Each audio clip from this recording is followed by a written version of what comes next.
안녕하십니까. 신한대학교 2학년 이채훈입니다.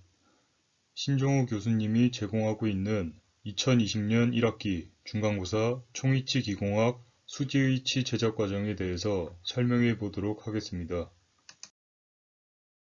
총이치라는 보철은 크게 두 단계로 나눌 수 있는데 1단계의 프라이머리 파트는 왁스로 만든 틀니, 즉 나비치라고 볼 수 있고 왁스로 만든 틀니가 구강의 시적 시 환자의 기능과 심미에 문제가 없다고 한다면 세컨더리 파트에서 단단한 수지의치 제작 과정으로 넘어가게 됩니다. 다시 말해 총이치는 크게 왁스 틀니와 단단한 아크릴 수지 틀니 과정의 두 단계라고 할 수 있으며 치료실과 기공실의 협업에 의해 제작됩니다. 나비치에서의 세컨 수지의치는 기공의 랩 파트인데 첫 번째 나비치로 만들어진 왁스 틀니를 기공 과정에서의 단단한 아크릴 수지로 만들게 됩니다. 제작 과정을 살펴보자. 왁스로 만들어진 왁스 틀니를 세컨으로 제작하기 위해 교합기에서 모형을 분리해 주는데 지금 보이는 사진이 교합기에서 분리해 놓은 모형입니다. 상하 나비치가 만들어진 상황이고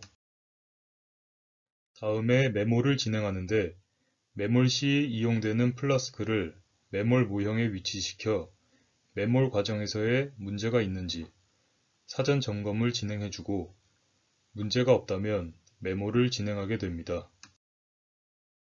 메몰하기에 앞서 나비치 모형을 물에 침투시켜 줘야 하는데 그 이유는 나비치를 만드는 과정에서 상당한 시간이 필요하기 때문에 나비치의 모형이 상당히 건조한 상태여서 이 모형을 메몰 과정에서의 메몰제와 만나면 드라이된 나비치 모형이 메몰제의 수분을 빼앗는 탈회 현상이 일어나기 때문에 이 부분을 차단하기 위해 건조된 나비치 모형을 메몰 전에 물에 충분히 침투시켜 줍니다. 그리고 플라스크 내면에 윤활유 역할인 바셀린을 얇게 도포해 주는데 그 이유는 플라스크 내부에 메몰제가 들어가서 온성이 끝나면 플라스크에서 모형을 제거해 주는데 매몰제의 모형의 크기가 크기 때문에 충격을 가하지 않고 쉽게 뺄 수 있게 하기 위함입니다. 이제 매몰로 들어가게 되는데 매몰은 1, 2, 3차 플라스킹으로 나누어지게 됩니다.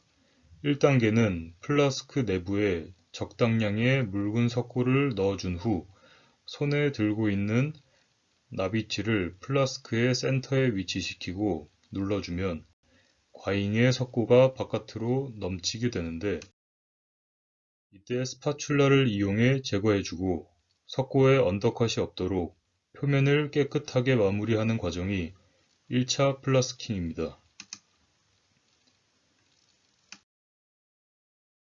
2차 플라스킹을 진행하기 전에 1차와 2차의 석고가 만나는 부분을 화학적으로 쉽게 차단할 수 있는 석고 분리제를 도포해주고 2차 플라스킹을 진행해 나비치의 모든 부분을 석고로 덮어줍니다.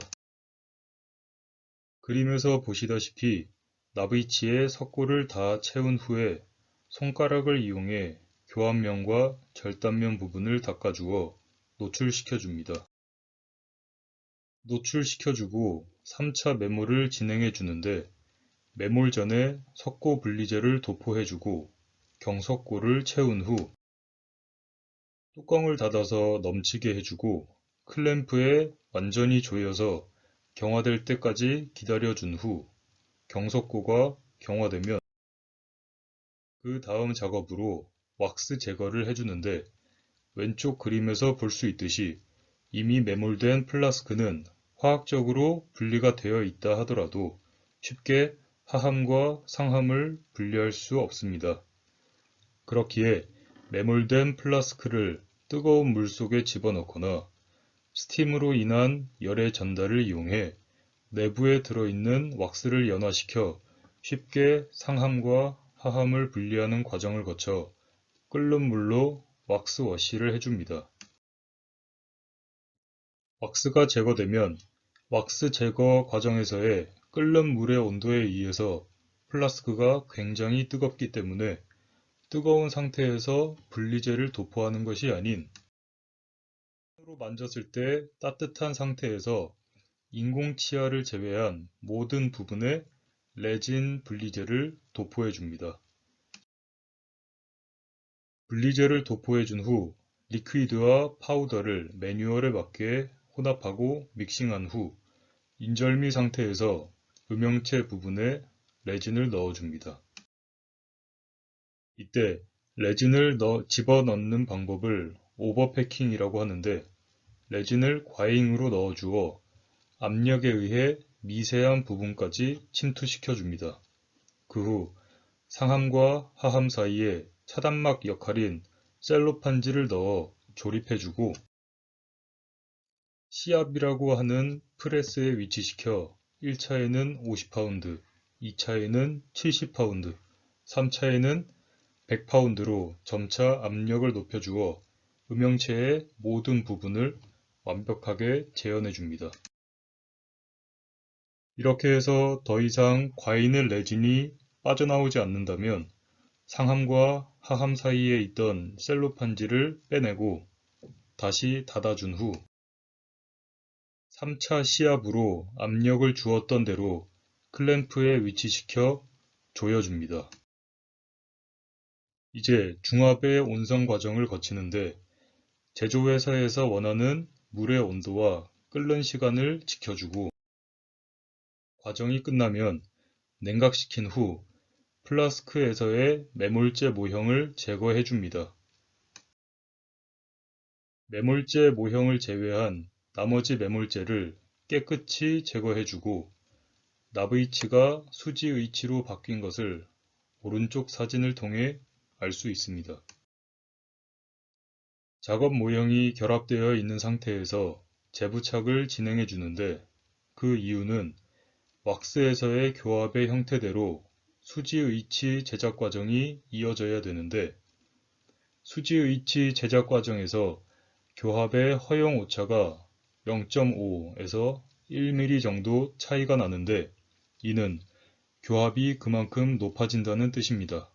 그래서 그 높아진 부분만큼을 다시 왁스 덴처에서의 교합 기록과 같이 수정시켜 주기 위한 과정으로 온성 의치를 납의치 교합 기록에 의해서 다시 재부착해 줍니다.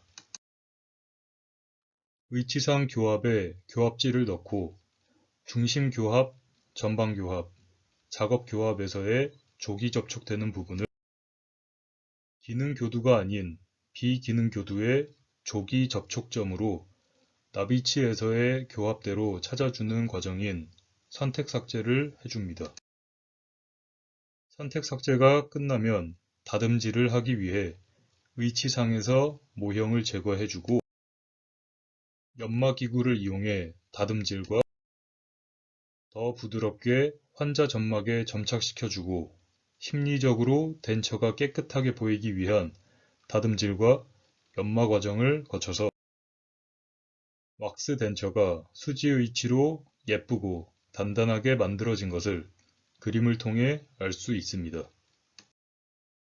이렇게 만들어진 수지 의치를 물이 함유된 보관 용기에 수지 의치를 담아 치료실로 보내줍니다. 치료실에서는 환자 구강 내에 장착시키고 불편한 부분을 봐주며 계속적으로 치료실에서 환자와의 팔로우업에 따라서 만족도 높은 틀니를 지속적으로 사용할 수 있게 해줍니다. 끝으로 정리하자면 나브이치는 예비 모형상에서부터 잇몸의 형상을 좀 더 자연스럽게 모방해주는 특성을 묘사하는 부분까지가 되고 이렇게 해서 나브이치가 환자 구강 내에 시적 시 양호한 결과를 얻어낸다 라고 한다면 세컨 파트의 단단한 수지 의치 제작으로 연결됩니다. 총이치 기공학 수지 의치 설명을 모두 마치겠습니다. 감사합니다.